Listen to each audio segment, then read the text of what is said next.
උණු ඉටිආප්පයක් කමුද?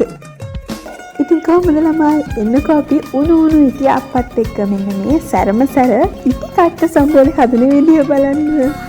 අපි මේකට පාවිච්චි කරනවා මෙන්න මේ විදිහට හීනයට කපාගත්ත ඉටි ලුණු අමමිරිස් එක්ක ස්පෙෂල් ඉටි සෝස් එකක්. මේකට උඹලකට මිරිස් ඔක්කොම දාලා අඹරගෙන තමයි තියෙන්නේ. ඉටි සෝස් එකක් හොඳ. ඉතින් මේක දාලා කවලම් කරගන්න තමයි තියෙන්නේ. ඔන්න අපේ කට සම්බෝලේ රෙඩි. මේ තියෙන්නේ අපි හදාගත්ත උණු ඉටිආප්පයි කට සම්බෝලයි. ඉතින් ඔන්න ඉටිආප්පට හදාගත්ත ඉටි කට සම්බෝල බෙදාගෙන කන්න නෙමෙයි පත්තු කරන්න තමයි යන්නේ. ඉන්නක අපි දැන් මේක පත්තු කරලා බලමු.